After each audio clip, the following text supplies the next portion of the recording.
भूमि, पूंजी, साहस और धैर्य के साथ वैज्ञानिक रूप से अगर कोई बकरी पालन कर रहा है तो उसको कामयाब होने से कोई नहीं रोक सकता। स्वागत है दोस्तों मालवा गोट फार्म दतौदा जिला इंदौर मध्य प्रदेश में। मैं मोहम्मद शाहिद हुसैन। दोस्तों ये वीडियो बनाने का एक मकसद है और बहुत सारे लोगों के मैसेजेज और फ़ोन कॉल्स पे ये सवाल आते हैं कि सर हमारी बकरी का बॉडी का टेम्परेचर तो बढ़ जाता है जब, तो हम लोग उसको नॉर्मल लाने के लिए इंजेक्शन या टैबलेट के फॉर्म में, बोलस के फॉर्म में हम उसको दे के रिड्यूस कर तो लेते हैं, लेकिन बॉडी का टेम्परेचर अगर रिड्यूस हो जाता है, कम हो जाता है नॉर्मल टेम्परेचर से, तो वैसी परिस्थिति में हमको किन सावधानियों को अपने को ध्यान में रखना है। तो मैं उन लोगों के रिक्वेस्ट के ऊपर इस वीडियो को बना रहा हूँ कि आपके बकरी के बॉडी के टेम्परेचर को जो कि डाउन हो गया है उसको कैसे नॉर्मल टेम्परेचर पर लाया जाएगा।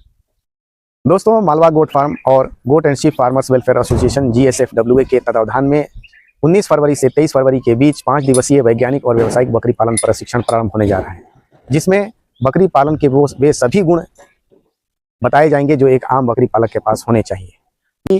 गोट and sheep farmers welfare association GSFWA ये agriculture skill council of India, skill India digital hub, government of India का रजिस्टर्ड ट्रेनिंग पार्टनर है। दोस्तों हम अपने ट्रेनिंग में वो सारे अहम गुण जिनकी बात मैंने की थी उसमें लैंड का सिलेक्शन, ब्रीड का सिलेक्शन, शेड का कंस्ट्रक्शन, शेड का orientation, hygiene management, health management, vaccination, fodder management, labour management, साथ में आप अपनी सुविधा से बकरी को कैसे हीट में लाएंगे, स्ट्रेस इंडक्शन, और फिर अपने बकरे से कैसे सीमेंट कलेक्ट करेंगे, सीमेंट कलेक्ट करके आप फ्रेशली कलेक्टेड सीमेंट से कैसे AI करेंगे और फ्रोजन सीमेंट से कैसे AI करेंगे, इन सारी चीज़ों की एक विस्तृत रूपरेखा इस ट्रेनिंग प्रोग्राम में रखी जाएगी। दोस्तों सर्दी या ठंड का मौसम अपने चरम पर है और सर्दी अलग अलग जगहों पर अलग अलग रूप में प्रकट हो रही है। दोस्तों बकरी पालन में भी इस वक्त बकरी पालक के लिए एक बड़ी समस्या होती है उनके बॉडी के टेम्परेचर को मेंटेन करने के लिए, लेकिन बहुत बार कुछ कमियां और कुछ खामियों के वजह से कभी कभी बकरी का टेम्परेचर भी डाउन हो जाता है। दोस्तों बकरी जब बीमार होती है तो टेम्परेचर ये एक इंडिकेटर होता है, ना तो ये कोई सिम्टम बताता है कि बकरी के अंदर कोई ना कोई परेशानी आई है। अगर टेम्परेचर अप हुआ है तब भी कोई परेशानी है और डाउन हुआ है तब भी परेशानी है। अप तब होता है जब उसका इम्यून सिस्टम या इंटरनल डिफेंसिव मैकेनिज्म उसको कोप अप नहीं कर पाता है और उसको कोप अप करने के लिए वो एक्स्ट्रा काम करता है और जिसके वजह से बॉडी का टेम्परेचर बढ़ता है। दोस्तों ये सिर्फ एक इंडिकेटर मात्र है कि बॉडी के अंदर कहीं ना कहीं कमी आई है। दोस्तों जिस तरह से बॉडी का टेम्परेचर बढ़ता है उसी तरह से बॉडी का टेम्परेचर घटता भी है।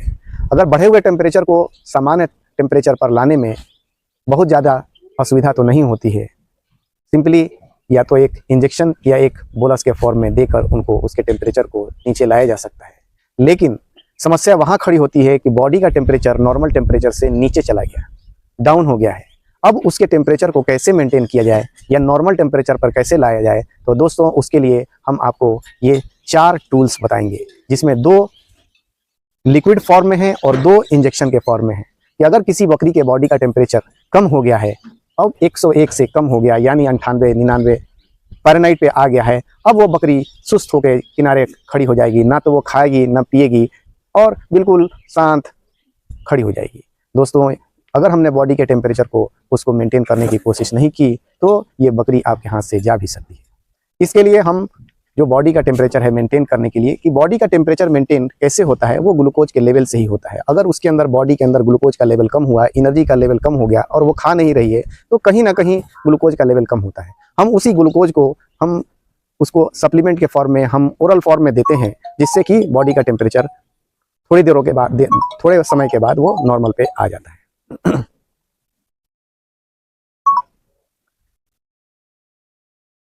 दोस्तों आपको पता है ये 2 ओरल फॉर्म में देने वाले जो चीज़ें हैं, ये हैं कैल्सीमस्ट जेल एडवांस और दूसरा ग्लूका बूस्ट। ये दोनों ओरल फॉर्म में हमको उसको बकरी को पिलाना है। छोटी बकरी है तो 20 से 25 ml और बड़ी बकरी है तो 30 से 40 ml। ये सुबह शाम आप इसको दोनों को पिलाएं।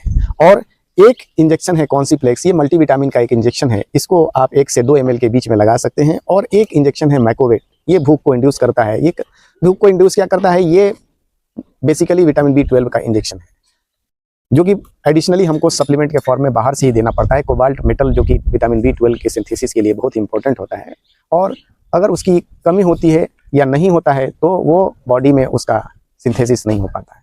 तो दोस्तों बॉडी के टेम्परेचर को मेंटेन करने के लिए हमने आपको ये व्यवस्था बताई कि 2 ओरल फॉर्म में और 2 इंजेक्शन के फॉर्म में आप दे दें बकरी को।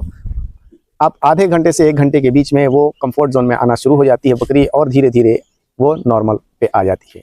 एक बात और ध्यान रखें कि बकरी के बॉडी के टेम्परेचर मेंटेन करने के लिए उसके बदन को ढांक के रखें, और ऐसी परिस्थिति में अगर धूप है तो धूप में उसको रखें, या सर्द हवा से बचने की व्यवस्था जरूर करें, ताकि वो बॉडी का टेम्परेचर उसका जल्दी रिकवर हो सके।